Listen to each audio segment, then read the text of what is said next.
बिस्मिल्लाहिर्रहमानिर्रहीम। नाज़रीन अस्सलाम वालेकुम, मैं हूँ इमरान वसीम।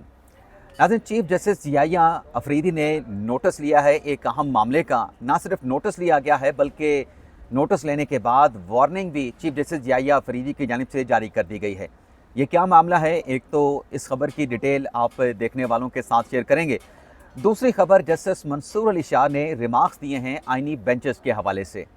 जस्टिस मंसूर अली शाह क्या करना चाह रहे हैं, इस पर भी हम बात करेंगे। मखसूस नशिस्तों पर इलेक्शन कमीशन का फैसला और इसके अलावा इमरान खान साहब की अपील को अहम शख्सियत ने नज़रअंदाज कर दिया। ये चार टॉपिक्स हैं आज के हमारे ब्लॉग के, और हमारे साथ मौजूद हैं सीनियर सहाफ़ी जांज़ेब अब्बासी साहब। जांज़ेब अब्बासी साहब को वेलकम करते हैं। जनाब, कैसे हैं आप?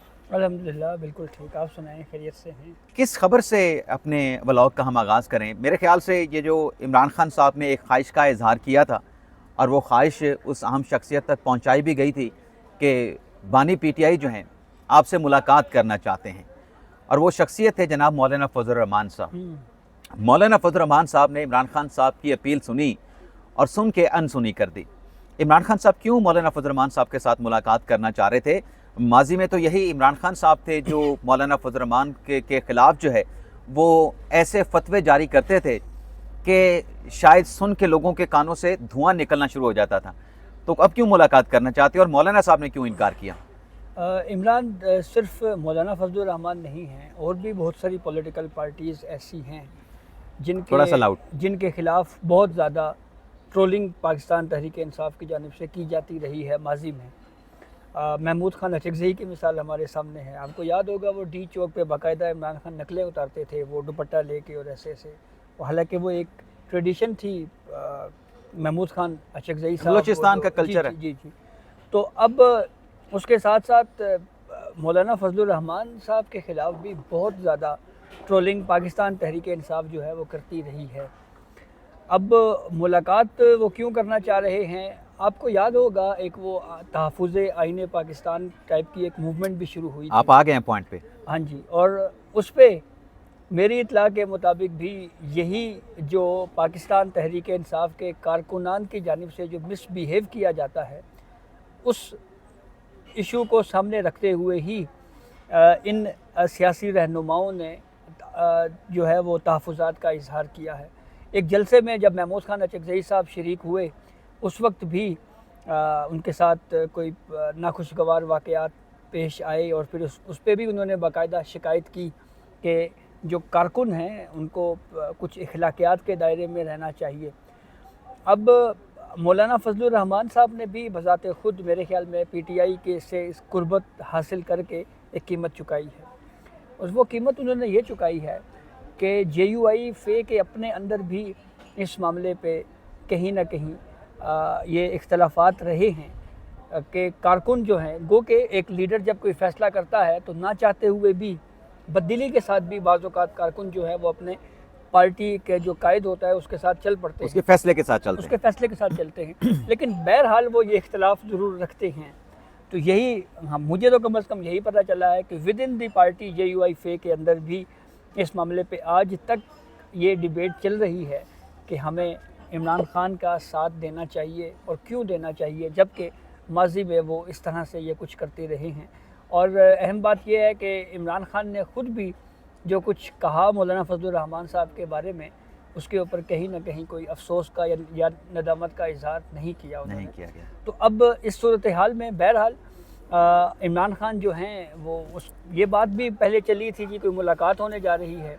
ये वजह तो नहीं, जहाँ से वैसे आप कंटिन्यू करें, माजरत आपको मैंने टोका, ये वजह तो नहीं कि खान साहब जो तहरीक चलाना चाह रहे हैं उस तहरीक के लिए बंदे नहीं निकल रहे, कारकुनान पीटीआई के उस तादाद में नहीं निकल रहे, तो मौलाना फजल रहमान साहब को मिला के हुकूमत मुखालिफ तहरीक को वो मजबूत करना चाहते हैं। शायद इसलिए वो मुलाकात के ख्वाहिशमंद थे, और मौलाना फजल रहमान साहब कोई गारंटी भी मांगते हैं और वो गारंटी मौलाना साहब को मिल नहीं रही, और जो गारंटी मौलाना साहब मांग रहे हैं वो कोई दे भी नहीं रहा।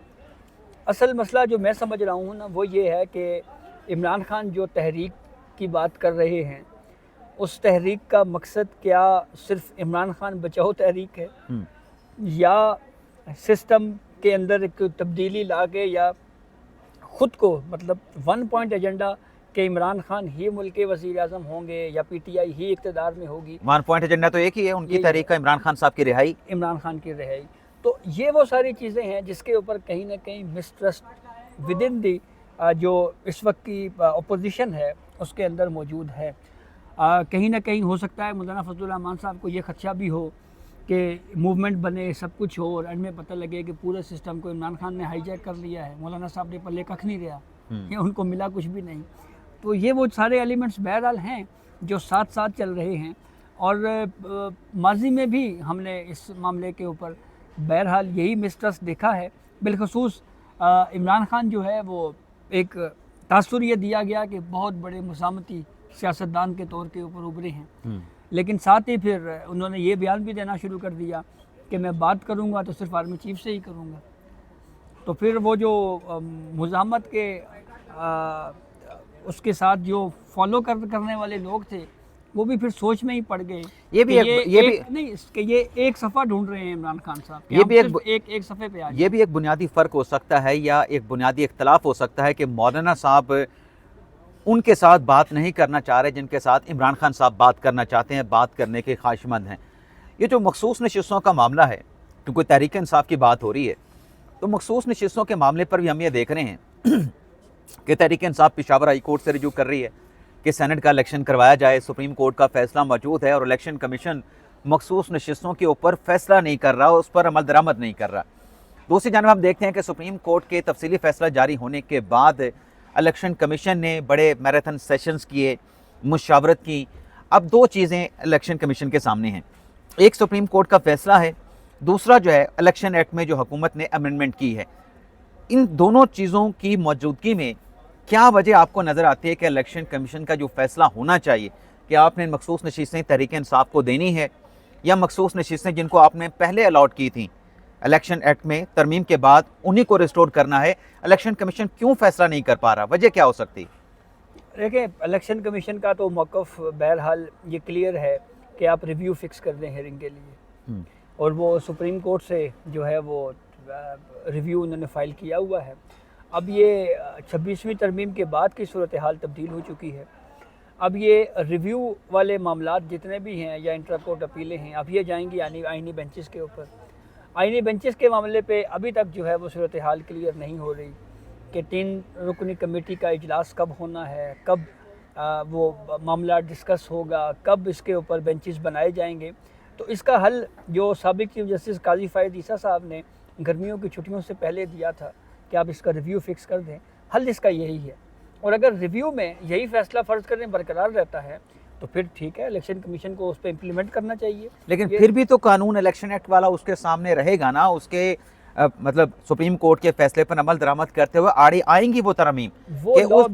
وہ لا بھی چیلنج کیا ہوا ہے پاکستان تحریک انصاف نے، آپ کو یاد ہوگا، تو وہ بھی اسی کے ساتھ لنک ہو جائے گا. تو پھر تو یہ کانسٹیٹیوشنل بینچ میں جائے گا نا. یہی میں کہہ رہا ہوں، یہ معاملہ جانا ہے کانسٹیٹیوشنل بینچ میں، ریویو بھی، اور اس کے ساتھ جو پارلیمنٹ نے لا بنایا ہے وہ ساری چیزیں اب جائیں گی آئینی بینچز میں.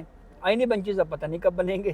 یہ آئینی بینچز کے حوالے سے تو آج چیف جسٹس اپنا منصور علی شاہ صاحب جو ہیں، میں نے چیف جسٹس کہا، سینئر پیونی جو جج ہیں منصور علی شاہ صاحب، انہوں نے بڑے اہم ریمارکس دیے ہیں. اور اگر ان کے ریمارکس کو دیکھا جائے تو ان کے ریمارکس سپریم کورٹ کے آئینی بینچز کے خلاف بھی لگتے ہیں. تو آپ کو کیا لگ رہا ہے کہ منصور علی شاہ صاحب جو ہیں آئینی بینچز کے حوالے سے جو ریمارکس دے رہے تھے، کیا وہ فرسٹریٹ ہیں آئینی بینچز کے ججز نامینیٹ ہونے کے بعد، یا پھر وہ اس کو انجوائے کر رہے ہیں؟ آج جو ریمارکس دیے وہ آپ ریمارکس بھی دیکھنے والے ناظرین کو بتا سکتے ہیں، اس پہ ہم آپس میں بحث بھی کر سکتے ہیں، ڈیبیٹ بھی کر سکتے ہیں کہ یہ ریمارکس دینے کا مقصد کیا ہو سکتا ہے. ریمارکس ان کے یہی ہیں جی کہ یہ ہم اگر یہ سب کچھ آئینی بینچز میں جانا ہے تو کیا ہم غیر آئینی بینچز ہیں. بیسکلی میرے خیال میں جسٹس منصور علی شاہ صاحب ان آبزرویشنز کے ذریعے جو ہے وہ آخر میں تو انہوں نے کہہ دیا ہے کہ ہم تو گپ شپ لگا رہے ہیں. ایک تو اس پوری صورتحال کو وہ انجوائے کر رہے ہیں. میں پہلے بتا دوں پھر اس پہ ڈسکس کر لیں. منصور علی شاہ صاحب نے آج یہ ریمارکس دیے. یہ مقدمہ تھا ایک ٹیکس کے میٹر کے حوالے سے جس میں آئینی بینچز کا تذکرہ ہوا. جسٹس عائشہ ملک صاحب نے کہا کہ یہ گیس آئینی بینچ سنے گا، ہم ریگولر بینچ ہیں، ہم نہیں سن سکتے. منصور علی شاہ صاحب نے کہا کہ اس وقت کوئی آئینی بینچز نہیں، تو کیا تو یہ جو بینچ بیٹھا ہے یعنی جس میں ہم بیٹھے ہیں، کیا یہ بینچ غیر آئینی بینچ ہے؟ اور پھر منصور علی شاہ صاحب نے بھی کہا کہ مطلب یہ ہے جب تک آئینی بینچ نہیں بیٹھتا آئینی مقدمات نہیں سنے جائیں گے.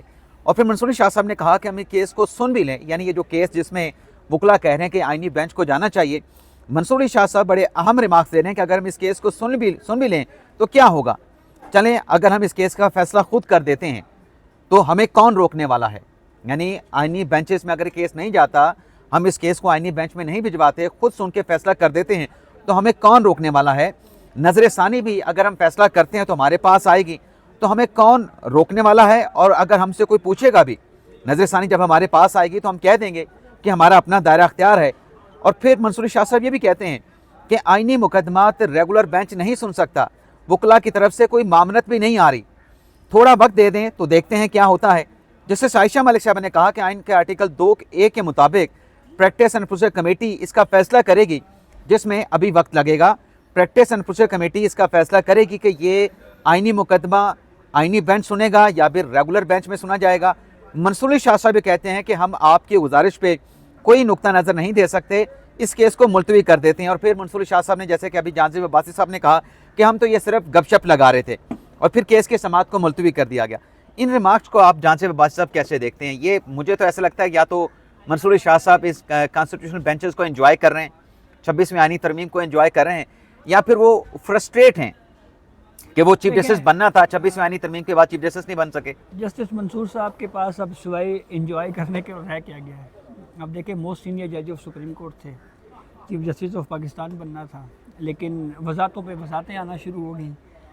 उसके बाद 26वीं तरमीम आ गई, उस 26वीं तरमीम के तहत वो चीफ जस्टिस नहीं बन सके। नहीं, उस 26वीं तरमीम के बाद प्रैक्टिस एंड प्रोसीजर कमेटी का इजलास भी बुला लिया ना मुनीब अख्तर के साथ, और 26वीं आईनी तरमीम के खिलाफ दरखास्तें फिक्स करने का ऑर्डर भी उस कमेटी में उन्होंने जारी कर दिया, और उस पर फुल कोर्ट भी नहीं बना। और फिर चीफ जस्टिस को लेटर लिख दिया कि आप रवा हफ्ते उस फुल कोर्ट को बना दें। वो रवा हफ्ता भी गुजर गया, अब नया हफ्ता 8 से शुरू हो गया। भैया साहब ने लिफ्ट ही नहीं करवाई उनको, तो अब फिर उसके बाद था जी कि आईनी बेंचेस में जाएंगे।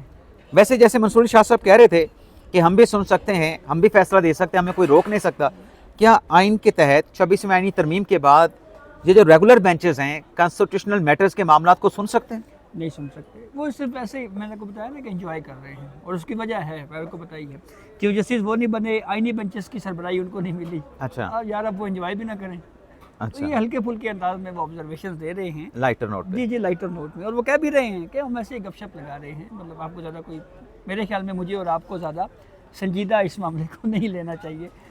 और दूसरी अहम बात यह है कि जस्टिस मंसूर साहब, ज़ाहिर बात है, दिल तो टूटा है उनका, दिल तो उनका टूटा है। और जुड़ने में कितना वक्त लगेगा? हम देखें ना, अच्छा, अब पाकिस्तान की जो हमारी जो है ना हालात वाक़यात, वो बड़े इंटरेस्टिंग हैं। जब जस्टिस एजाजुल एहसन साहब ने रिज़ाइन दिया तो उस वक्त ये कहा गया जी कि सबसे powerful chief justice Mansoor Ali Shah साहब होंगे। हाँ, प्रोटोकॉल मिलना शुरू हो गया। जी, बड़ी वर्किंग की उन्होंने जुडिशल रिफॉर्म्स के हवाले से। उनका फेवरेट सब्जेक्ट है EDR में बड़ी वर्किंग की कि जुडिशल सिस्टम में बड़ी इस्लाहात, खुल गया जी बड़ी इस्लाहात लाई जाएंगी और बहुत सारी तब्दीलियाँ होंगी। वीडियो लिंक सर्विस को मज़ीद बेहतर किया जाएगा। बहुत सारे मतलब प्लान उनके पास थे। फिर उसके बाद जब जस्टिस एजाजुल एहसन साहब के इस्तीफ़े के बाद जब ये कहा गया इनका टेन्योर ज़्यादा हो गया है, और फिर उसके बाद 26वीं तरमीम आ गई, तो उसके बाद वो चीफ जस्टिस भी नहीं बन सके। दिल तो टूटता है ना जी। तो अब जो मौजूदा चीफ जस्टिस हैं याह्या फरीदी साहब, उन्होंने किसी मामले का नोटिस लिया, बड़े अहम मामले का नोटिस लिया है। ना सिर्फ नोटिस लिया गया है बल्कि वार्निंग जो लेटर है, जो नोटिस है, वो भी जारी कर दिया गया है। वो क्या डिटेल्स हैं अब्बास साहब, और वो नोटिस लेना या वो वार्निंग लेटर जारी करना क्यों ज़रूरी था? वो बेसिकली पब्लिक नोटिस इसलिए जारी किया गया है कि इस वक्त याह्या फरीदी साहब का फोकस ये लग रहा है कि जो पेंडिंग केसेस हैं, बिलखसूस जो टाइम बार्ड दरखास्तें हैं, उनको धड़ाधड़ सुना जा रहा है। तो उसके ऊपर उन्होंने ये कहा है कि आम तौर के ऊपर वकला जो है वो एडजर्मेंट्स की दरखास्तें दे देते हैं, और वो एडजर्मेंट की दरखास्तें जो हैं वो विद इन 24 आवर्स उसी रोज़ ही अदालत के सामने आ जाती उसी है। रोज़ आ जाती हैं, और कहा जाता है जी कि ये वकील का फलां मसला है, कोई बीमार है या सफ़र में है या पहुंच नहीं सका, तो इसलिए केस एडजर्न किया जाए। तो उसको उन्होंने वाज़ेह किया है कि जो एडजर्नमेंट की दरखास्तें हैं ये ऐसे फ़ाइल नहीं होंगी, बल्कि वो आपको 2 दिन कम अज़ कम पहले आपको बताना पड़ेगा और वजूहात बतानी पड़ेंगी कि ये वजह है जिसकी वजह से केस अर्जेंट किया जाए, और फिर उसका जायज़ा लिया जाएगा।